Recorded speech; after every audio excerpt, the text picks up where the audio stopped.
Oi pessoal, me chamo Maria Cláudia, sou estudante do curso de licenciatura em Pedagogia pela Universidade Federal Rural do Semiárido, UFESA Campus Angicos. Também faço parte do grupo de pesquisa e extensão EduClim. Hoje vim apresentar para vocês o trabalho intitulado O Acervo de Literatura Infanto-Juvenil Negra em Bibliotecas de Escolas Públicas no RN Central. Esse trabalho tem minha autoria, juntamente com minhas colegas de licenciatura em Pedagogia e de pesquisa também, Adriane Souza e Larissa Silva. Tem como orientação e coautoria a professora doutora Ana Maria Pereira Aires. Esse trabalho traz os resultados iniciais da pesquisa que tem como proposta da possibilidade da criança se ver representada. Isso através dos livros de literatura negra infanto-juvenis. Além disso, o nosso campo de estudo perpassa sobre as bibliotecas, sobre esses espaços literários e sobre seus respectivos empréstimos. O foco deste trabalho está voltado para os resultados que obtivemos na primeira etapa de pesquisa, onde nós estudamos para nos fundamentar sobre o campo de análise e em seguida nós visitamos 4 escolas públicas dos municípios de Fernando Pedrosa e Afonso Bezerra, que fazem parte da região central do Rio Grande do Norte, e nós realizamos um mapeamento tanto nas bibliotecas quanto nas salas de leitura dessas escolas. O processo metodológico deste trabalho trilha pela concepção de macro e micro questões sociais, concepção esta fundamentada por Adi Ferreira e Teresa Raguetti. Essa concepção se concentra na ideia de que essas macro questões sociais existem, mas elas são movimentadas através dos microprocessos sociais, estes feitos por intervenção de sujeitos. E essas intervenções podem ser tanto individuais quanto coletivas. E ainda mais, elas precisam ser conhecidas, interpretadas e analisadas com a metodologia adequada. A nossa pesquisa, neste caso, se volta para o lado micro, pois nós estudamos os espaços literários escolares com foco racial. Mas que nós sabemos que também, nesse micro, existe um macro processo, as macro questões que têm raízes históricas e sociais. Ainda é importante salientar que existe uma grande responsabilidade em confrontar o saber local, que é justamente entender e compreender como funcionam esses espaços, com o saber global que está inserido nas bibliografias, na literatura científica. Já que falamos de macroprocessos, microprocessos, esse saber local com o saber global, o Clifford Geertz vai nos alertar que toda essa dinâmica vai dar um desenrolar dialético e dialógico, assim cooperando na correlação com a realidade estudada. Para a gente alcançar essa análise de forma concreta, nós utilizamos o processo metodológico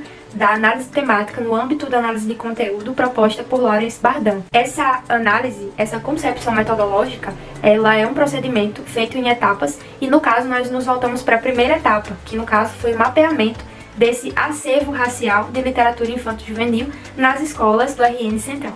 Nossos estudos foram realizados por meio de encontros semanais, onde realizamos leitura, fizemos a compreensão e dialogamos sobre o nosso projeto de pesquisa, bem como seus objetivos e fundamentos. Também nesse âmbito de pesquisa, nós estudamos a metodologia qualitativa, tendo como base referencial Minardi. Além dos estudos de metodologia, nós percorremos por conceitos como os de colonialidade, de decolonialidade, de interculturalidade crítica e também de emancipação social.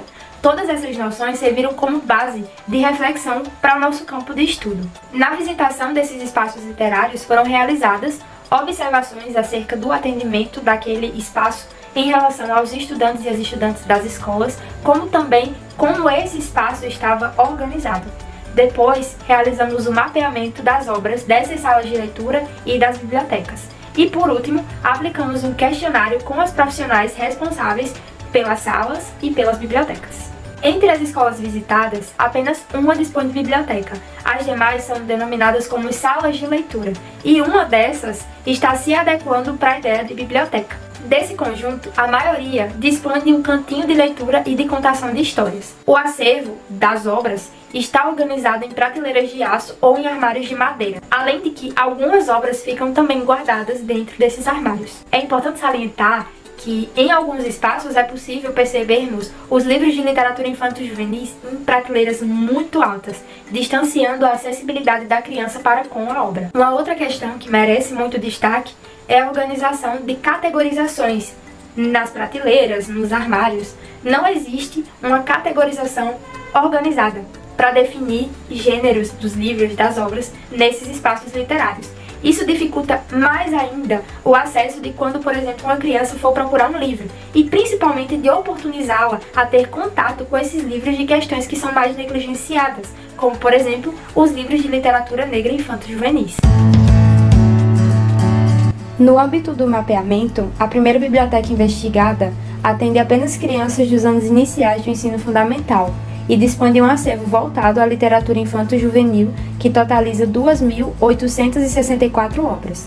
Desse total, 58 obras são de literatura infanto-juvenil negra, e dessas 58, 31 obras abordam a cultura africana e ou afro-brasileira, e 27 obras oferecem algum tipo de representatividade racial por meio de ilustrações das personagens negras.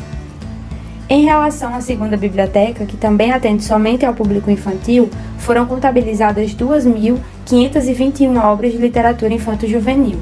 Desse total, 70 obras são de literatura infanto-juvenil negra. Dessas 70, 46 obras abordam questões africanas e ou afro-brasileiras, e apenas 24 obras apresentam representatividade. Na terceira biblioteca, que atende os anos iniciais e a educação de jovens e adultos, foram contabilizadas 4.024 obras de literatura infanto-juvenil, do total de materiais que existem na biblioteca escolar. Desse total, 37 obras são de literatura negra, sendo que das 37, apenas 19 abordam questões culturais e 18 demonstram alguma representatividade. Por fim, a quarta biblioteca é a que possui características mais diferentes das demais. Isso porque serve aos anos iniciais e finais do ensino fundamental e também aos estudantes do ensino médio. Esse espaço possui um acervo diversificado em relação às obras literárias. A biblioteca possui 2.508 obras, sendo que 50 obras são de literatura infanto-juvenil negra.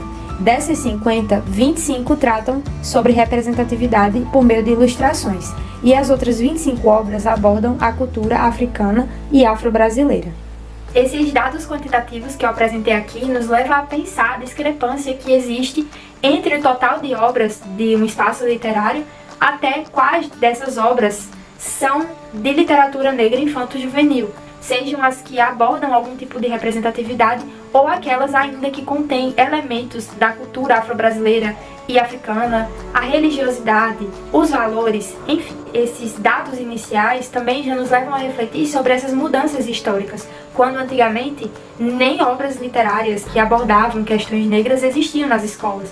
Nem dava para aparecer, na verdade, nos percentuais. Essa apresentação teve o propósito de apresentar para vocês os resultados iniciais da nossa pesquisa, envolvendo os estudos e o mapeamento das obras dos espaços literários os quais visitamos.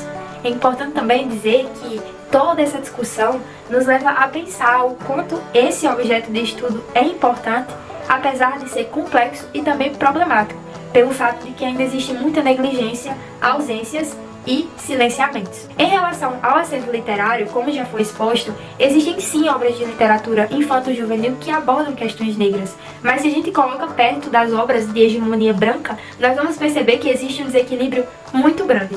Ainda ressalto que as políticas públicas de compra e distribuição de livros de obras de literatura infanto-juvenil precisam diversificar o seu repertório, ainda que tenha que impor aos grupos editoriais brasileiros essa necessidade, até porque nós sabemos que a Lei 10.639/2003 existe e precisa ser efetivada.